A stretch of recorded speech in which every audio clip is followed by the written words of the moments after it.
Already we're live. Hello, everybody. Oh, are we live? We are live. Okay. We're in bright, ultra, not magenta, cyan. We're broadcasting live from Blacksburg Wine Lab in ultra cyan saturation, which we don't know why it's happening, but for those of you that are into visuals on computers or know your three primary colors of computers, I know cyan is the blue, right? And I'm looking at you and you're like, cyan. I know, I feel like I read that cameras have like problems picking up blue, like webcams do, so maybe that's part of it. But it's natural light. I mean, we've been used to artificial light. This is our first natural light. So again, I'm sorry, I shouldn't even be talking. Can somebody give us a confirmation that you can actually see and hear us being streamed on this YouTube channel for virtual happy hour of Blacksburg Wine Lab here on August 3rd, 2020. In the year of our Lord 2020, in month 6 of the pandemic. Do we have any confirmation? Do we have anybody watching? We've got 3. 3's enough. Do we count as one of the 3? No. So, do we have confirmation? Yes, Ryan says Okay. sees us. Hello, Ryan. Hello, Ryan. We're in Sion. We're here. We are here live for another virtual happy hour. Thanks so much for you 3 people tuning in, who must be the 3 people who requested that we do this again. So we're always happy to acknowledge and serve our local community for wine. Hopefully the audio is going to be okay. We were testing out a new locale here at the very front window of Blacksburg Wine Lab, overlooking the destruction. I can see multiple bulldozers in front of me and cranes. It's something got really loud behind me too. Looks like it's got really loud. But we're also dealing with figuring out how sound works in this room since the bar is so new. And we know it's going to have a big echo factor once we're full again in the year 2022 when the pandemic is lifted. However, if you have any troubles hearing or seeing us, given the light and or the sound, just let us know. This behind me now is so loud I can barely hear myself. I feel like I'm already talking louder, which I'm trying not to do since the mic is right in front of me. Yeah, you don't have to. You just talk loud anyway. Like, this is a conversation. It's all we need to have. It's like that. Yes, okay, but is it picking up the sound behind us? Let us know if you can hear the conversation happening in the table behind us. Anyway, welcome all 3 viewers. We don't have a particularly savvy theme for this week's virtual happy hour. I just was walking around the store and thinking about the stuff that I'm drinking right now that's particularly awesome in the absolutely blistering temperatures and 100% humidity we've had here in Blacksburg for going on 2 weeks. And so I just picked out stuff that I like to drink that's refreshing to me right this second. And I noticed that one's from the west coast of the United States. One is closing in on the east coast of the United States.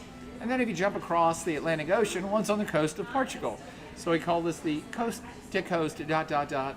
coast flight. And we'll keep it brief tonight since there's just a few of us and it's just a few wines. And I'll get right to it unless we had questions from anybody. I mean, if anybody, you want to give a shout out to anybody in the room with us right now? Ryan is confirmed, and Thank Cindy you, Ryan. Cook is there as well. Cindy Cook. Who says present. And Cindy Cook is the first and only Cindy in the room right this So second, far, right? yeah. That's right. They do seem to pop up. Other Cindys may approach, but thanks, Cindy Cook. Thanks, Ryan. And who's our third?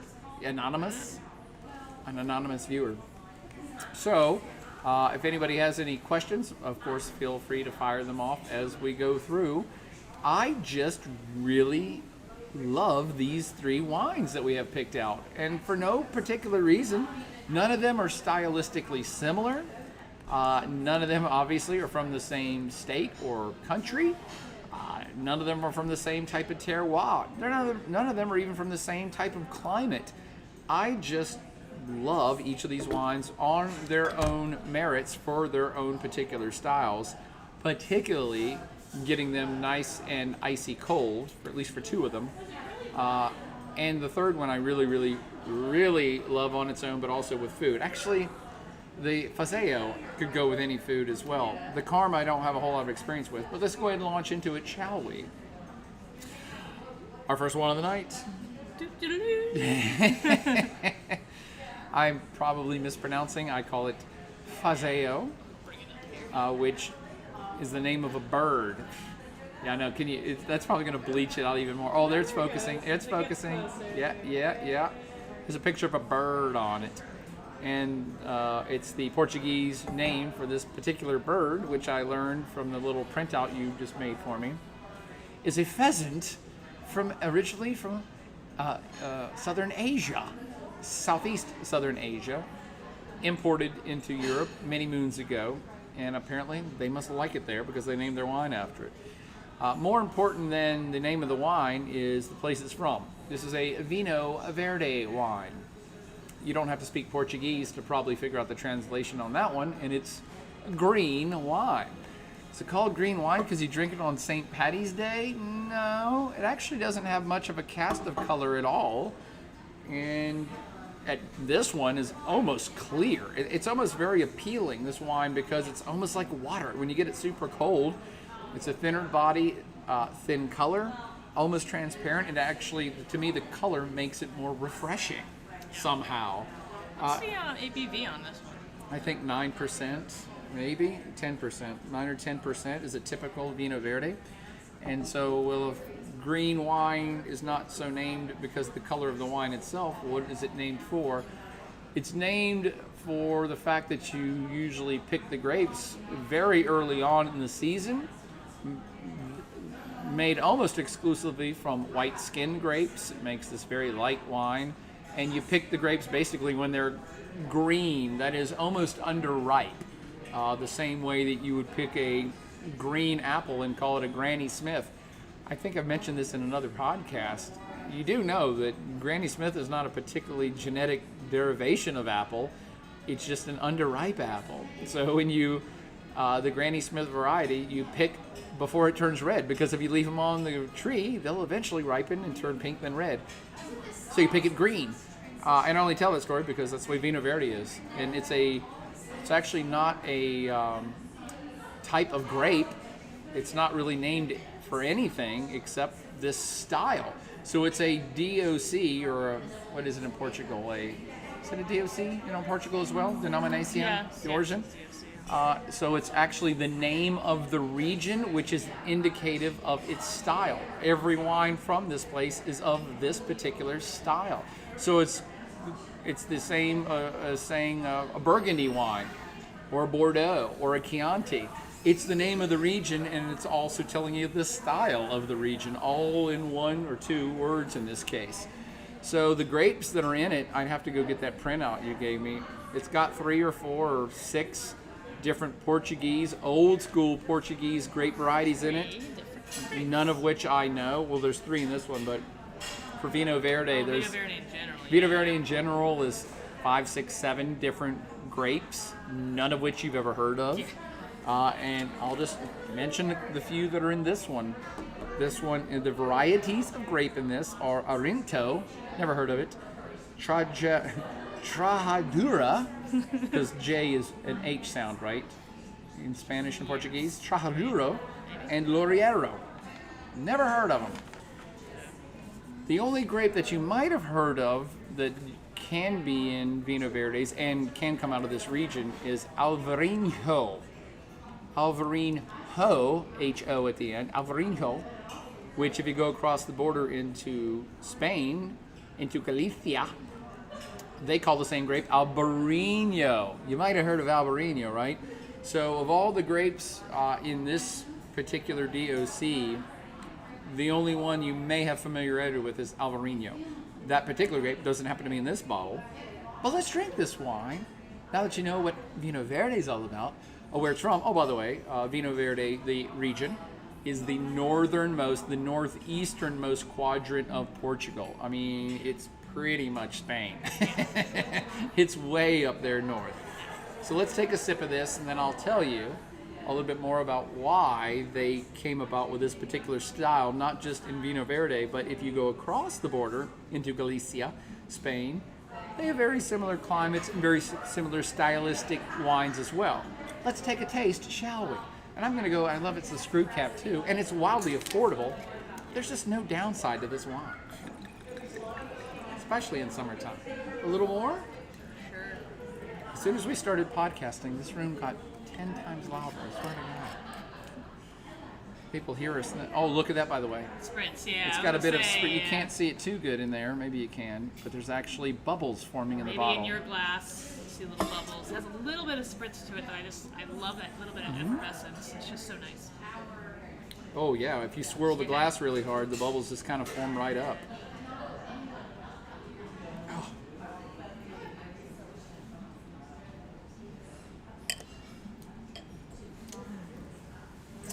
Go ahead. You got a little lemony, green apple, just I mentioned the crisp, Granny Smith on yeah. purpose. Little minerality, just light and clean, and just to me screams summer. Just like, what's going on? I rest our case, Your Honor. Everything she said is dead on point. I mean, not just lemony, but even like a zest. Yes, yeah. The zest part of it. I mean, like limey. Maybe a little bit of lime in there, yeah, but it's just so clean. Maybe a hint of slate Yeah, yep. just on the back end. You could push it and say that there's maybe a touch of a white flower or a honeysuckle, if you really want to snort deeply and think deeply about it. But the beauty of Vinho Verdes, and this one in particular, is I don't want to think too deeply about it.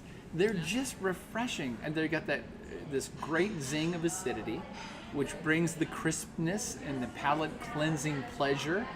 And because the Vinho Verde style also has this characteristic slight effervescence, it gives it a bit of a mouthfeel. So what you're feeling in your mouth is a bit of a higher acidity, and then a little bit of the bubbles makes you feel something. Otherwise, you'd be like water. It would just be pound it, get it cold and pound it. So Ryan's asking, is it completely dry?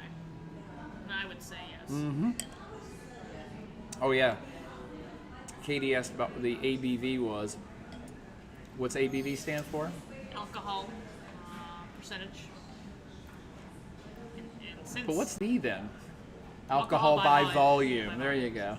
I was trying to lead you. Oh, sorry. I didn't know you want the exact initials, or just like what that meant. Sorry. So the ABV of this wine being 9 or 10%, which is low. I mean, an average white wine is 10 to 12%, or a little higher depending on where it's from.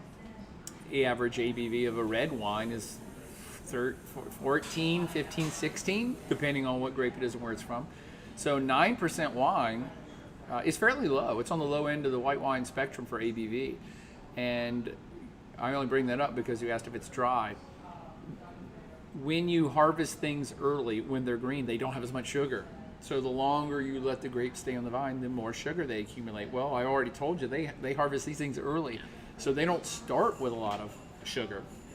And then for them to have gotten a 9%, 10% ABV out of this, yes. They fermented every single ounce of sugar they could to get to 9 or 10%. You can run into a lot of German wines because they like to make things slightly different. So you can get a 9 or 10% ABV German wine that still has residual sugar. They've chosen to do that. They don't harvest early in Germany. They actually harvest as late as they can, so they have better sugar content in the grapes. And for them to have a sweet finishes, the winemaker has decided to leave some of that sugar in there so that you can still taste it. But a 9 or 10% alcohol by volume from this place, no, it's fermented all the way out. And it's the regional style. They are dry wines with this bit of spritz. The spritz used to be natural. All wines will have spritz if you allow them to. So CO2 is a natural byproduct of the fermentation process. If you cap any wine in a wine barrel or in a bottle while it's fermenting, CO2 will naturally be created and dissolve in the beverage. That's how you make true champagne. You allow the fermentation to make the bubbles in the bottle. Beer makers do this too. But the spritz you're seeing now is totally manufactured. I did have to look that up. Oh, did you? So it's totally fake. It's just forced carbonation. So they probably have, given the wine is very inexpensive, given its lightness and character and the fact that you produce it fairly quickly. Another reason they're called green wines is you produce them and you put them in a bottle and sell them. I mean, they spend no time hanging out at the winery. They're on supermarket shelves within 3 months of them pulling the grapes off the vines. So these things hustle quickly. And that's why you usually see them in clear glass, because they're not meant to age. They don't care about blocking the light from getting them. It's like, no, drink this now, and that's it. And so given that given that they're probably closer to bulk wine production, even though there's a ton of producers of this stuff, when I say bulk wine, I don't mean like Bartles and James or Gallo. I mean that there's probably a lot of small producers that put in grapes into a lot, but they have big stainless steel tanks that they would make a big batch in and then force carbonate it very lightly at the end. Once they have the wine fermented and cleaned up, they'll force carbonate it and put it straight into a bottle and go. And it's barely enough CO2 in solution to even register. This would be less than 1 psi, which is why you can just put in a screw cap. It's not under any real pressure. It's just enough in there to bring those little bubbles out to make it kind of fun. Definitely. Yeah, this is easy. Just give me like shrimp or something. Yeah. Light seafood would be really good. Ceviche. You can really do Ceviche. Like, what if you could even do like? You could make ceviche using this That's stuff. what I was just thinking. That'd be like a really great. Add some lime and lemon to this, and have like a little spritz to your ceviche. That could be interesting and weird. Yeah, I want a shrimp cocktail with this right now. I want some oysters. And I usually do shellfish with champagne, because that's how we roll. But for a hell of a lot less money and actually faster drinkability, because bubbles slow you down. I mean, champagne's great, but you can't quaff it quite as quickly. And so this is just, I mean, getting this stuff ice cold, literally sitting on ice. A few bottles of this stuff on ice with your oysters stuck in there as you're shucking them, and just be drinking this stuff. This is a true kind of coastal wine in terms of it is right on the Atlantic. They do make this wine to pair with seafood. It is a cooler part of the Iberian Peninsula.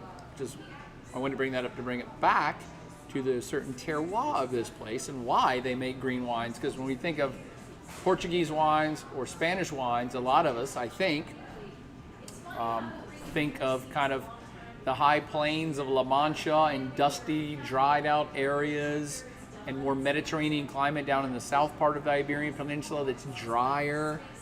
And what people overlook, one of the reasons I wanted to introduce you to Vinho Verde more properly, is because Vinho Verde in northern Portugal, and the northwestern quadrant of Spain, where Galicia is very green. It's very verdant, and actually is a fairly wet climate. They get as much rainfall as we do around here. It's a lot of forested areas. There's a lot of small valleys. It's very similar to, say, the Appalachians inland, but with coastal, short or very narrow coastal plains around that area. But it's a cooler, wetter place than the rest of Spain and Portugal. So the wines you get from there are very different than the wines you get from the rest of Spain and Portugal. They don't make a whole lot of really big, intense reds because it's cooler and wetter. So I love northwestern Iberia because it's all of, and by the way, I picked this wine also because we're going to focus on the wines of Galicia for the month of August. Because I'm calling it the wines of Galicia and environs. That way we can pull in.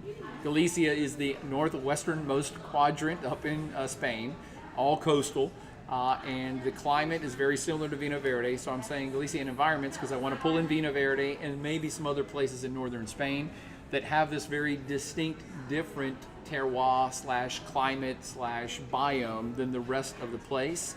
And thus, they make very different wines, and wines that are just wildly refreshing here as we approach the dog days of summer. We are in the dog days of summer, right? Isn't August the dog days of summer, or is it late August? Somebody look up dog days of summer for me. I never understand exactly when that is. An extra shot of Vinho Verde for the first person that knows what the dog days of summer are. I want to say late August, or is it late July, early August? I think we're close to them or in them, or am I way off? I'm just guessing. hot, sultry days of summer. Yeah, but what are the hottest days of summer? Usually about now.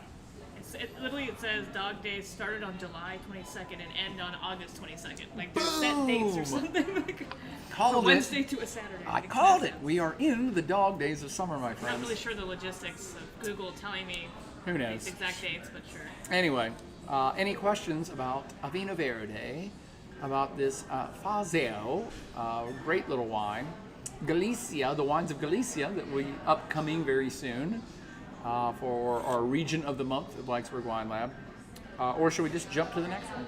I want to say that Cindy Cook was had wondered why they were such low alcohol but not sweet. But they didn't realize that they were picked early and not having a lot of sugar. So she learned something. There you go.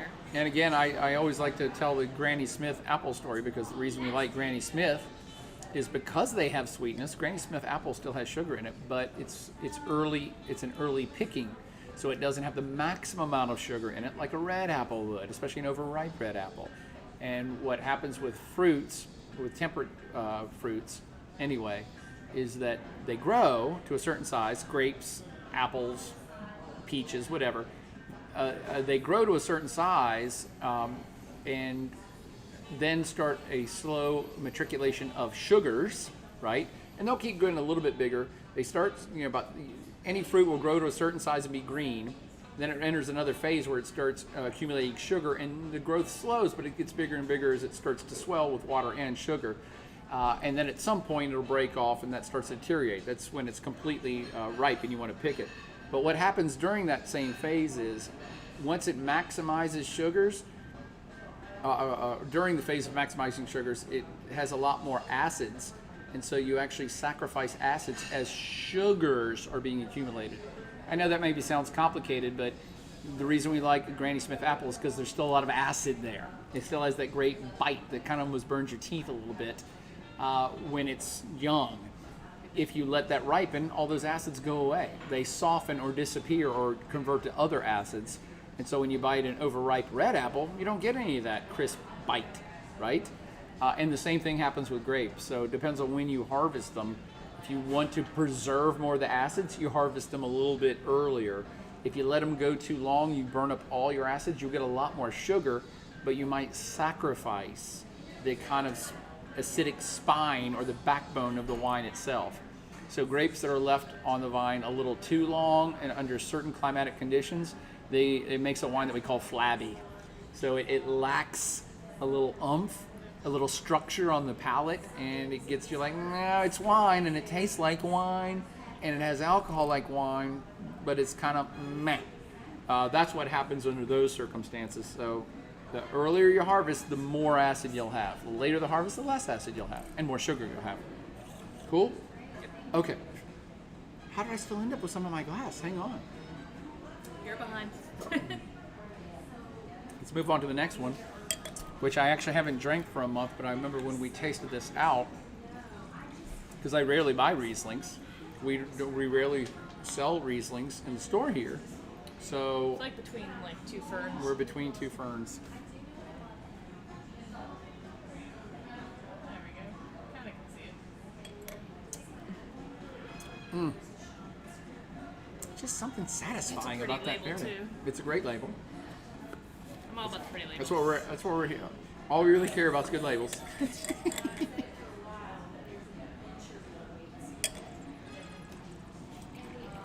I did a quick rinse, as you just saw. I did a quick rinse on that and guzzled it because of the very thing I was just lecturing about, which is I wanted to get the rest of that acid out of the glass, because that will, I won't say significantly taint the next glass, but this one is a bit of a sweeter wine. I think it has some residual sugar, so it'll affect the balance in the glass. If I left a little bit too much remnant of that very acidic Vinho Verde in the glass, it might alter the taste of this. So you should chug that real quick. No, I'm just joking. I was like that. I didn't have anything. Well, this one's a much more fuller bodied Yeah. wine, if memory serves. I think it's still really crisp. Oh no, I just meant Yeah, just body. Yeah. Comparing body between these two. Yeah. I mean, anything's gonna be heavier bodier than the Yes. Vinho Verdes. That's another great reason to have chosen these three wines. All of them are white wines, but you can do a little mini lesson at home on what body means. So a lot of students get confused, and wine consumers in general, when they read descriptions and like, what's this? This is a medium-bodied Chardonnay, and this is a fuller-bodied Riesling. If you try these two wines, if you could even put a clothespin on your nose and try these two wines back to back, just literally the mouth feel in your mouth. This should be light as a feather. It would almost feel like water, except for the effervescence, which gives it a little bit more body. But this wine, white wine, probably about the same ABV. I don't see it actually. No, it's 9%. This is lower ABV. I'm sorry, 9%. This is 10, this is 9, but roughly the same alcohol, roughly the same color. But this one is, to me, significantly more complex, and I'd call it a medium-bodied white, while this is definitely a lighter-bodied white, just from the mouthfeel itself. And adding any sort of complexity or sugar or even adding alcohol adds body to a wine. Even actually adding acid adds body to a wine too. So if you add more of anything to a wine, it gets fuller and fuller and heavier on your palate. Which is why port wines are some of the heaviest wines you can drink, because they have tons of acid, tons of sugar, tons of alcohol. So there's more and more and more that's weighing your palate down as you put it in your mouth. Well, let's try this. Now Katie can talk for a while I sip and swirl this one. I want to say that Cindy Cook pointed out that 10% of sales of this bottle does go to the local food bank. I think it goes to the one in New York. Yes, it's New York. It's a New York Finger Lakes wine. Yeah, so that's why it's good karma. So every bottle gets a little good donation to. The name of the winery, the winery's not Good Karma. The winery is Red Tail Ridge. Red Tail Ridge is the name of the winery. We should have tagged them on Instagram. I can go back. And they give 10% to charity, to a local food bank. This is a quite interesting Riesling from New York. Yes, I get like a little.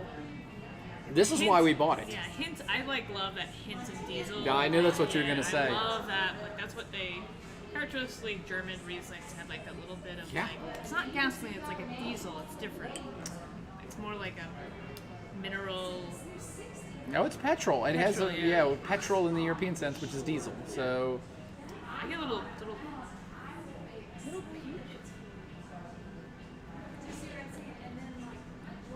it just has just for me as like a not a huge sweet wine drinker. This is just a hint of sugar. Just a hint. I looked up. It's 3.2%. And that's still classified as dry. Residual sugar? Residual sugar, and that's classified as dry. But with the diesel, given that it is still considered a drier wine, and given that hint of diesel and I'd say white peach, maybe even nectarine, a little bit of slate again, and given all those other combos, it's still somehow really refreshing. It's not cloying at all. When a wine gets too sweet, it doesn't have to be over the top sweetness like sugar, syrup. But even a light white wine, if it's not balanced right, even a small amount of sugar will make it seem cloying. Is the word cloying? I love that word. Acidity. That's it. The acidity and that diesel are balancing off that little bit of residual sugar that's in there, and it's just, to me, it's very pleasing. It's kind of a hint of Old World Riesling, German Old World style Riesling with New World sensibility. I'm not sure we did this in the right order. Yes, you could be right. I just remember this one being fairly significant on the acid and being the fullest bodied of the three. So sugar is more. I'll find out which one plays a bigger role. What do you all think of this? Any opinions? It's a very different wine. Again, something I can just get super cold and just sit around and sip. I don't even really need anything, although now I kind of feel like I want a lighter cheese with this. Not a white cheese, but I don't even like a blue cheese might be kind of possibly a blue cheese. I could do some spicy Thai food. a little bit something with a little bit of heat to Oh, it, or like even like yeah. a spicy salsa. Maybe not. That's a little more acidic, but like I feel like pad thai with some little chilies in it or something. Something with some heat. Yeah. I might gamble with some Mexican food with heat. Stuffed poblano pepper. Ooh, yeah, I can see that. Usually a little bit of sweetness counteracts heat with food. That's how they blend together, just so like they balance each other out. Something about that diesel in there. I want some kind of a little bit of cheese. Cheese, I can see that. Maybe even some of the gooey cheese. Something funky. Maybe something funky. Although this has got that diesel, I don't know if the funk and the funk would go against each other or Like clash. a camembert or something. A camembert. Oh, why aren't we eating yet? I think for the future, Hanging out with some if we're going to do virtual happy hour from now on, I think we got to have an appetizer, and I think we have to package that appetizer for people that come in and buy the flight. Like a little wedge of cheese to go with it. Yeah, here's a question for you all. I think that anybody that's tuning into this has probably been a loyal patron of Blacksburg Wine Lab since the beginning. Katie a while back, invented wine and cheese pairing flights, where it was 3 different wines and 3 different cheeses. I've been trying to encourage them to bring that back, and I just wonder if any of you all ever tried those, and if you liked them, and if we should bring it back. I love it that we're getting bluer and I bluer. know. I was like, I don't know what's it's like. I love it. I feel like we're getting blurrier too. I'm going to be Violet Beauregard from Willy Wonka and the Chocolate Factory soon. It's really weird. Like It's a weird backlit situation. Oh, and it just turned purple. It keeps changing. I don't know what the lights aren't. It must be the frequency at which. I guess we could turn these lights above us white. Anyway, did anybody ever enjoy the wine? Sorry, we're so easily distracted like the children that we are. Did anybody ever enjoy the wine and cheese pairings? Because I always loved it when Katie did that. Because wine and cheese are just such a natural pairing, and people always want a little bit of guidance with it. Everybody always thinks you want red wine with every cheese, and it's like, oh my God, no. All 3 of these white wines pair marvelously with any sort of lighter cheese. And So- some even harder cheeses. Brian said they really liked the wine, and that Cindy was like, oh, it's sweet, but now it's sweet and tart. And Ryan also said that they liked the wine and cheese pairing. Okay, well, if y'all thought this was a little too sweet, then maybe I did blow the order of these. But we'll just drink more. We'll drink them all again and try and figure out which was the If best you tasting are one. like a great, as John rinsed with his glass between, if you are using the same glass before the last wine, you might want to just rinse it with water real quick and then Or shake rinse out it with the next wine and Yeah, or rinse swirl with it. the next wine and drink it and get the proper. The reason I like proper there's glass. 2 reasons I like to use the next wine to clean the glass is 1, I'm an alcoholic and I like drinking a lot of wine. 2, it's also cleaning my palate. So I can take the next wine in the lineup, swirl it just a little bit, swirl it real quick, basically put it in my mouth and swish it, swallow it quickly without thinking about it. And then I've prepped the glass and my palate to actually be ready for the next wine I'm getting ready to try. I feel like this could really be interesting. Maybe like with a kind of like savory sweet dessert, like something with like cream cheese. I feel like this could be. That's like, why I was saying creamy and light, but I can't think of what I was trying. It's Is like slightly Camembert soft? Yeah. I was thinking of soft cheese, not necessarily gooey, not stinky stuff from France, but Maybe like like cream the cheese. softer ones, the softer fancy cheeses. Yeah. Anyway, we didn't even really talk anything about this winery. I don't know too much about Red Tail Ridge Winery, but I do know the area. So it's a Finger Lakes winery. I think just east or just west of Lake Seneca, which I believe, west, thank you, Katie knows. Just west of Lake Seneca. The Finger Lakes are actually New York State's biggest wine producing area. New York State itself is, I don't know, I'm not one to really memorize numbers, but I want to say New York State's the 4th, 5th, or 6th biggest wine producer in the country, and it actually has been for a long time. And actually, its rankings used to be closer to the 3rd biggest wine producing state of all time. Again, I don't memorize numbers. There's no point in it because numbers change with rankings. But New York State was one of the, if not the biggest wine producing state for most of the country's history. And by that, I mean the last 150 years, the 200 years. So because of the Finger Lakes, if you've never been up there, it's a huge fruit-producing area. It always has been, since colonial times. And it's because the lakes are deep water lakes, or deeper. They're not like Lake Baikal in Russia, 2 miles deep. But the Finger Lakes are fairly deep, kind of valley lakes. I don't even know why I know this, but I'm pretty sure they were formed from the last ice age of glacial till, or glacial push, carving out stuff. Makes sense. I don't even know why I know that. But the climatic effect that the Finger Lakes have is that with all that water, and it's lots of them obviously, so water is a great moderator of climate. And what that means is when you're near a large body of water, it makes the temperatures around it nicer. And by that I mean that big bodies of water hold heat longer, and they dissipate it out over longer periods of time. So in the winter time, water that's been heated up all during the spring and summer, be it the oceans or gigantic lakes, they're warming up and warming up and warming up, and water actually cools way slower than land, and heats up and cools way slower than land. So when winter hits in upstate New York, all the land dissipates all of its heat and it's cold. But all the water there holds heat for longer, and so it slowly dissipates that heat over the course of the late fall, early winter, and you don't get it completely cooled off until mid to late winter. So what you have is water is a moderating influence in the areas around it. This is true for big oceans as well.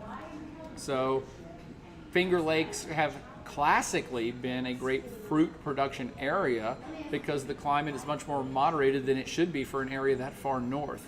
It's cooler. By the way, the reverse works as well. So water is cooler in the early spring and summer.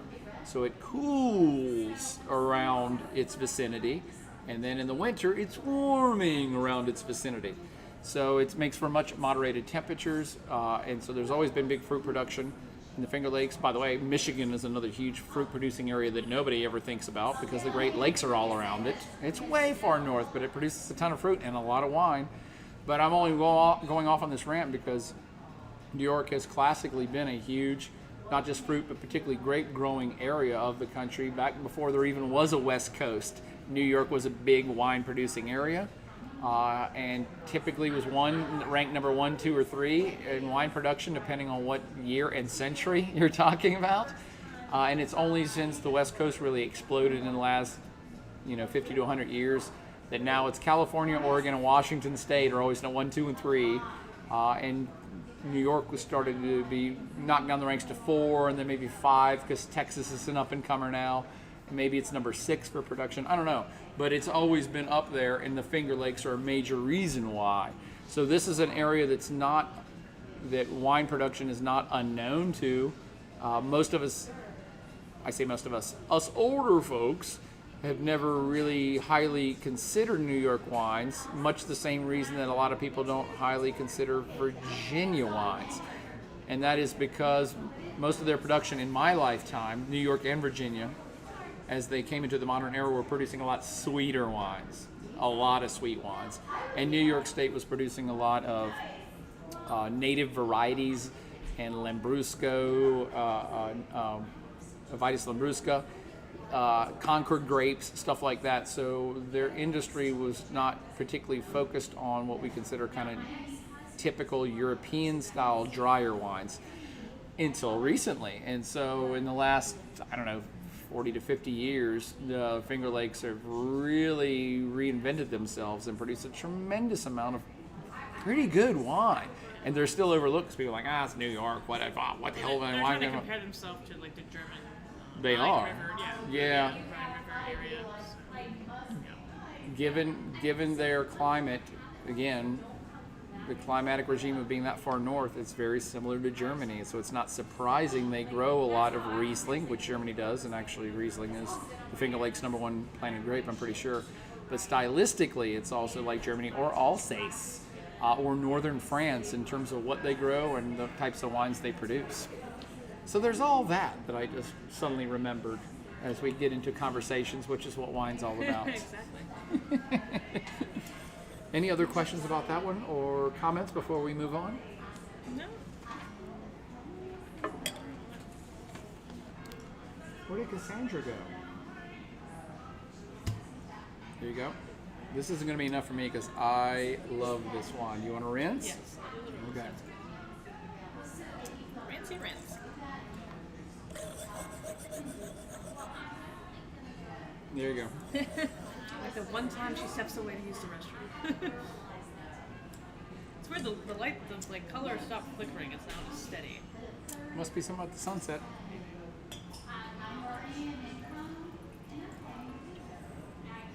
Let's pull the trigger on that and top off with this one, if you don't mind. Yep.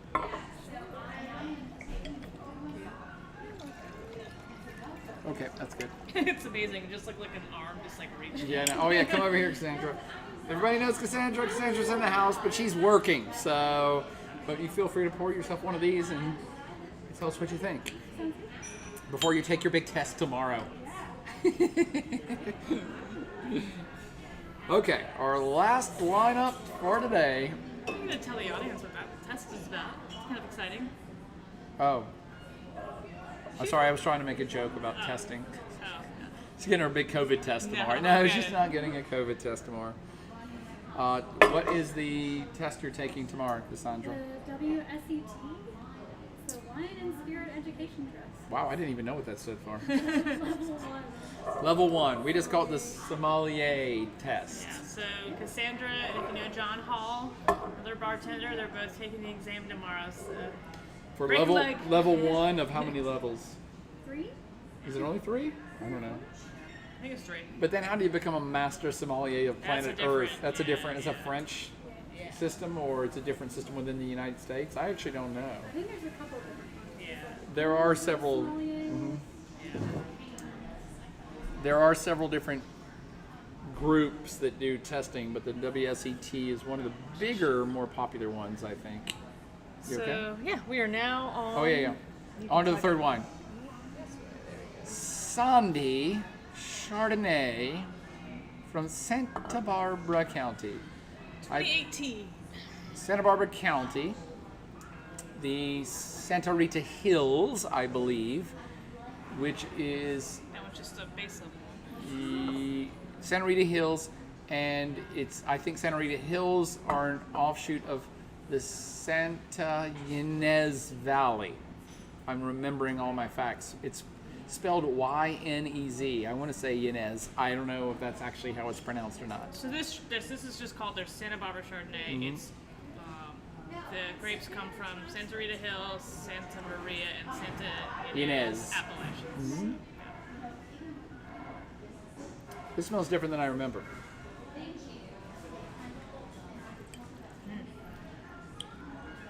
No, but it tastes the same as I remember. What do you think? What are your thoughts on the nose?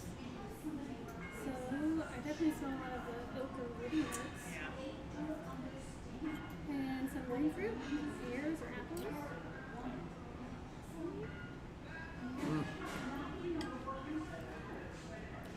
Oh yeah.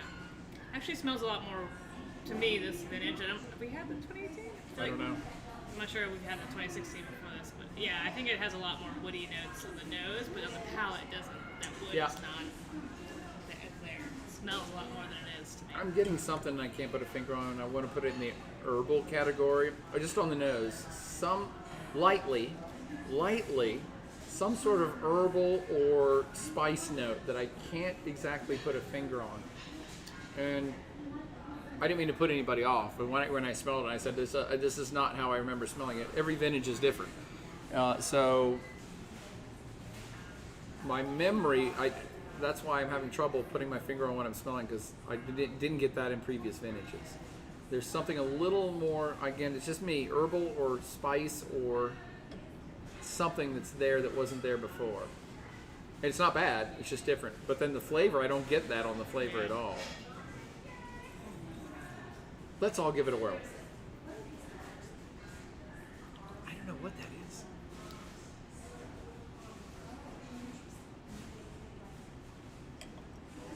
I love this because the the nose and the palate are almost different. Oh, yeah. I get a lot of difference. Yeah. So I'll just tell you why I love this wine. We typically don't drink oaky buttery Chardonnays from California. I like really, really well crafted ones. Katie can't stand any of them. I like this. Well, I don't know, that's what I'm saying. I think this is just on the cusp of oaky buttery, but it's so well balanced with other things going on that it makes you not care that it has some oaky buttery. If someone was like, here, try this, smell it first, I'd be like, no, I'm not gonna like that. No thanks. I would not even try this wine based on the smell. I think you would. I'd be like, so if someone was like, no, you're really gonna like it, I'd be like, okay, because I do not like overly oaked. And then that creamy malolactic is not my style. The first thing you get is that malolactic buttery popcorn and woody hints. Katie's out. She won't touch it. But this wine, unlike any other Chardonnay I've had from Santa Barbara, or maybe California, has this great acidic component to it. So the buttery is there, but I think it's being held up by the same acid that I was talking about with this Vinho Verde. All wine grapes have acid, and if you let them, and especially in hot climates, remember I told you they degrade as in go away as the fruit ripens. Well, in a hotter climate, things ripen faster, and so acidity gets degraded quicker.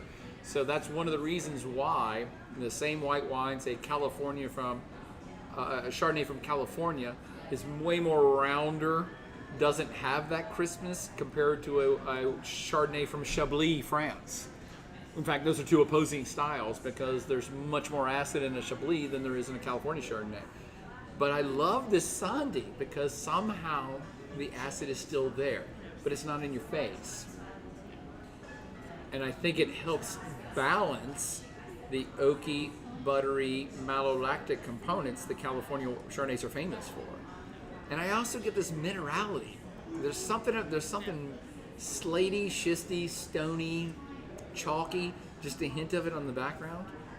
That's just me though. You ladies can now tell you what you think, and by all means disagree with me, but it's one of the reasons I love Sandy. The first time we got introduced to this, we're like, this is our favorite California Chardonnay. So I'm gonna be like really weird of like a herbal and like kind of like lemon, or is it verbena? Like we have that like weird verbena. herb, or like lime leaf, like I don't know, like a little bit of weird herb and citrus mixed together. Verbena, I love that. Is that what it's called? Is it, no, is that how you say it? Yeah, Verbena. There verbena. you go. Yeah, there you go. I don't know. I like verbena. I don't know. I like It's verbena not- too. Is that it's like a place? Is it like a lemongrass? What's verbena? Verbena? Yeah, it's like a. It's like lemon balm, but Lemon I think balm. like more of a plant.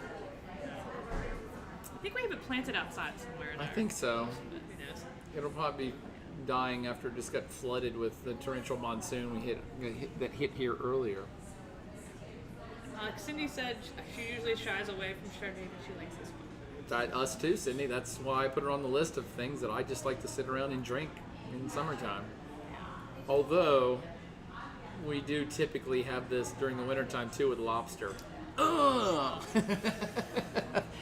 This is Buttered Katie's. lobster roll. This is Katie's favorite This is lobster the jam. wine. Lobster pot pie. This is my jam. All of that creamy buttery goes with The this. last two Christmas mornings, Katie has made a lobster pot pie. We've had a bottle of this Sandy Chardonnay.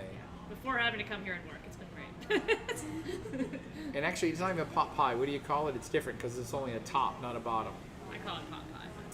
So she makes this in this glorious, Pyrex glass dish of a pie.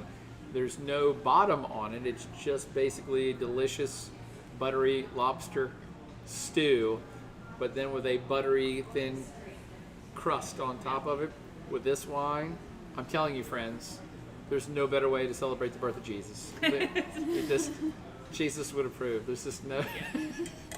There you go. It's just that good, but and we've actually never really done it with like straight seafood. I wonder if this works with straight seafood, given the buttery How component. strong flavor it is too. I wonder. Yeah, it's kind of a wine you can drink on its own because it's got so much going on.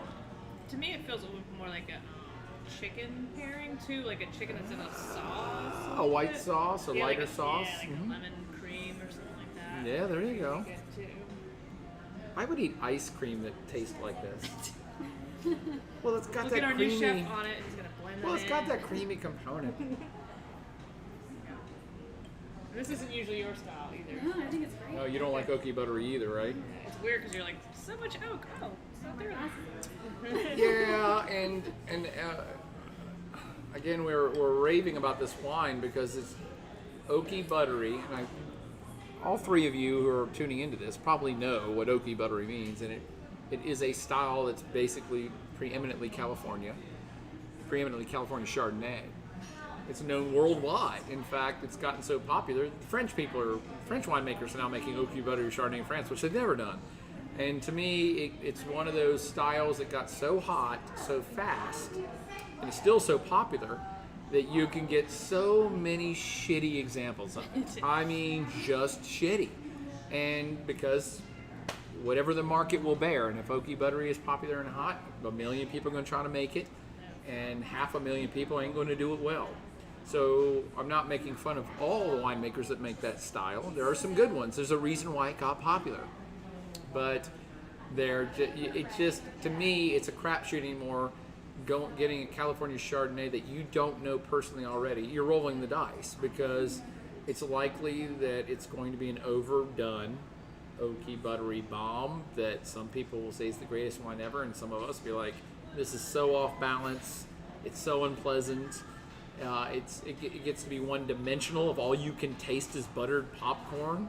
And actually, there's some popular ones that, I won't name names or places, but the one in town we always make fun of because it's like, this is the greatest wine ever. You'll love it. And you were like, no, I hate oaky buttery. No, you'll love this wine. And I was like, and it basically tastes like kettle corn. I mean, when they get really out of balance, they taste like straight kettle corn. I don't have any problem with kettle corn. I'll eat one piece of it, but I don't want a glass of it. But the thing that I would just say what's really interesting actually ties back around is that this wine is a partnership between Rajat Par, who is a master sommelier. Repeat that again. Rajat Par. This is a person's name. Remember. Rajat Par. Rajat Par. Yes, he is.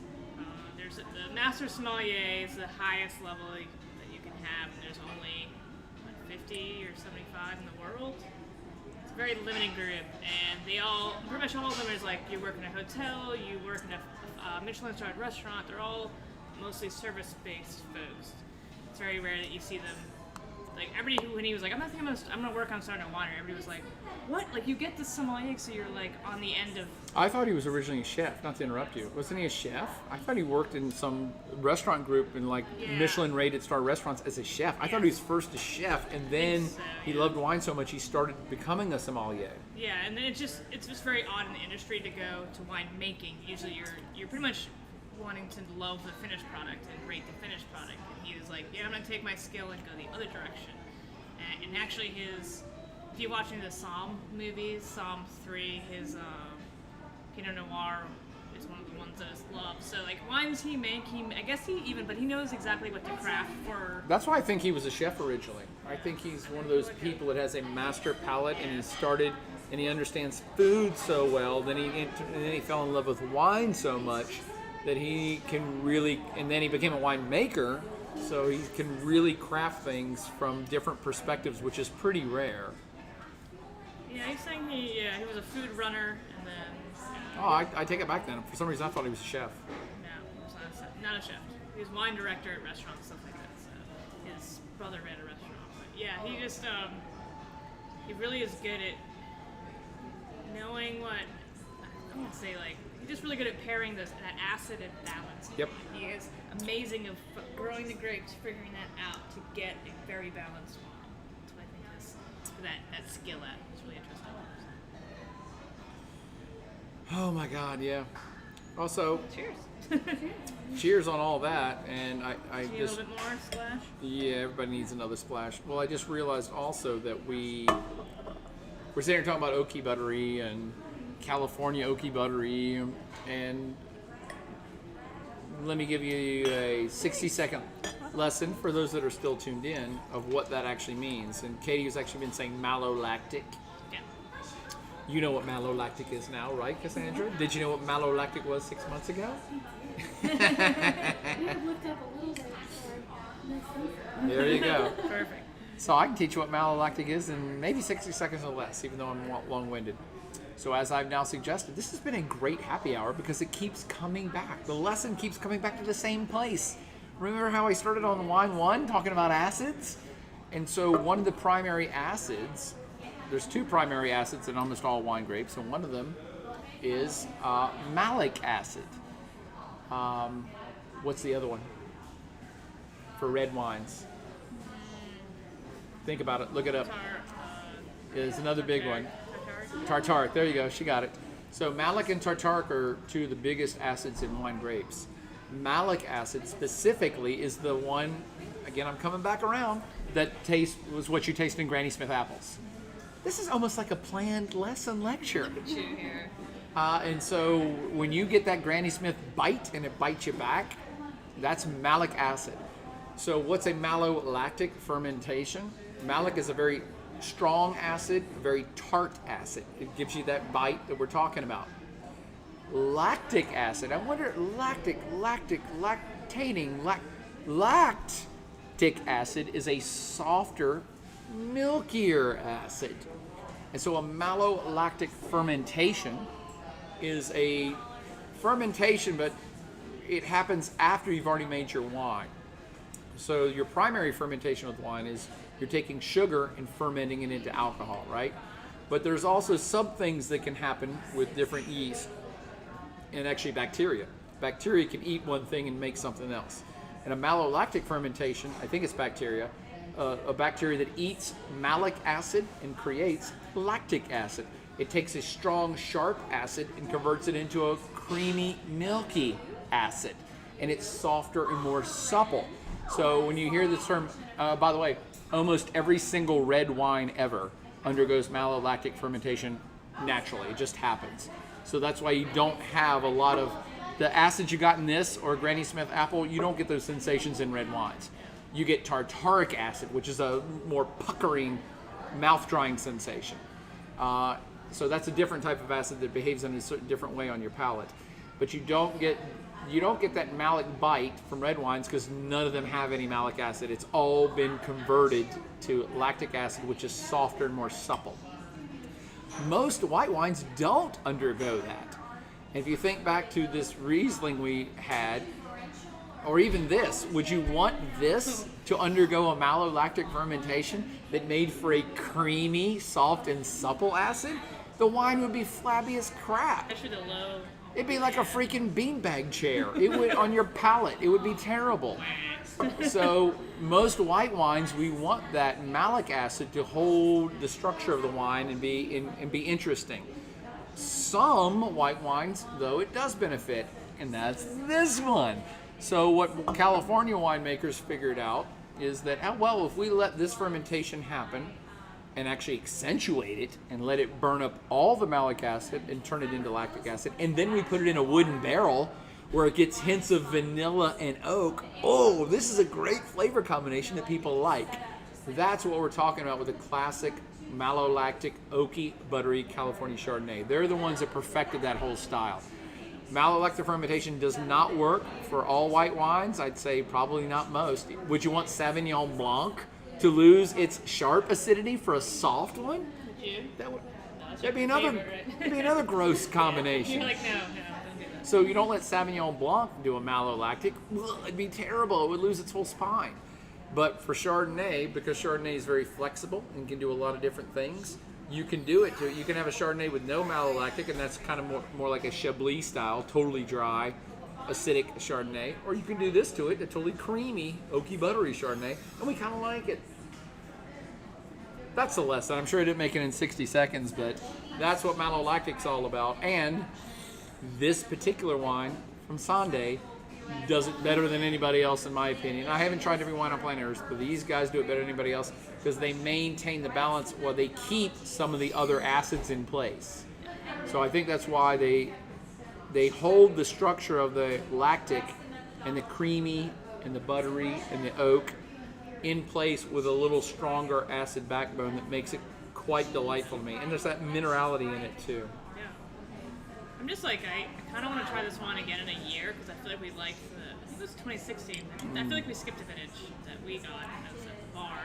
kind of want to try to get it in a year because I feel like that wood smell is like gonna be more integrated into like a bottle. It won't be as strong. Maybe. If it's aged. Yeah. Well, Chardonnays you can usually go. Those can age for a while. Well crafted ones. Oh yeah.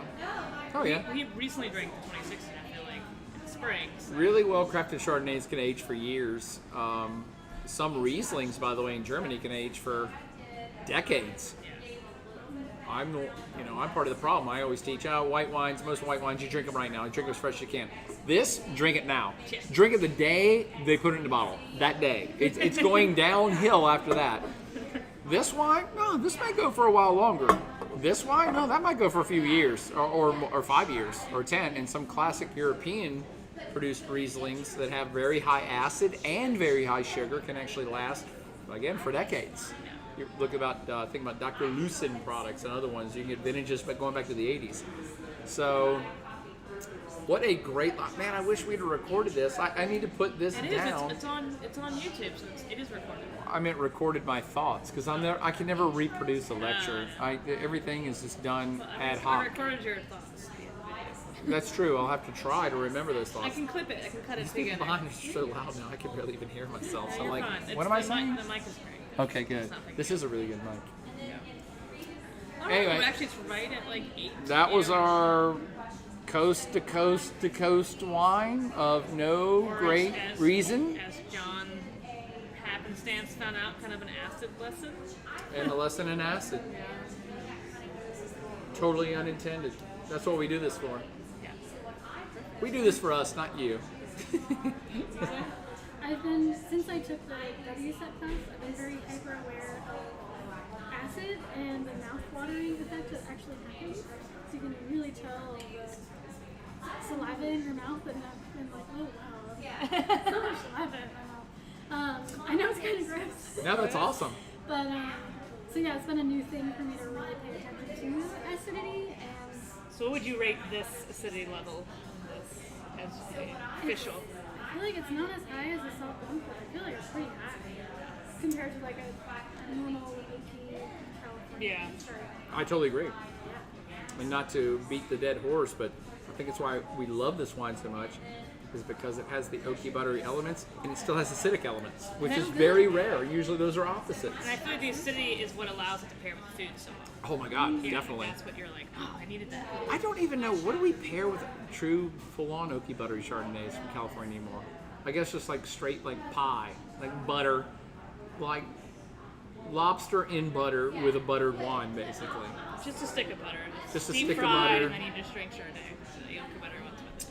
Yeah, I think the over-the-top oaky buttery stuff doesn't pair well with food because it's just a little bit too accentuated in that one flavor profile. Whereas this, I'm like, yeah, no, it's got it just right. All three of these wines have it just right for completely different reasons. Yeah. Yeah. Well, thank you all for tuning in as always. Hopefully this hasn't been a total waste of an hour of your life from here at Blacksburg Wine Lab. It has not been a waste of an hour for us. Cindy said Greg loves these happy hours with the fermentation lecture and because of the biology nerd that he is. He loves all your knowledge that you impart. Well, tell Greg I'm a total idiot, and it's all happenstance that I've just been drinking long enough that I kind of know things for reasons that I don't know. I always hope they're right. Well, until next time. Maybe the next one we'll kind of launch the Galicia. The next one will definitely be either a week from today or maybe the following Wednesday, and we'll launch the wines of Galicia. And I love saying it that way if you pronounce Iberian Spanish correctly. Castilian Spanish. Maybe we should pair a tin seafood with the 3. Oh my God, tin seafood with Galician wines. That's going to be brilliant. Even we could have it as an add-on of like add $5 or like add. Yes. This way you want to choose some food with us, that we'll have like a little plate together. I think we should try some of these experimental things with things like gooey duck. Has anybody ever heard of gooey duck? It's actually spelled Geo duck. And it's this bizarre, gigantic clam from the Pacific Northwest. And we have some in tins right now. The people who are really into tin seafood say it's the bacon of the sea.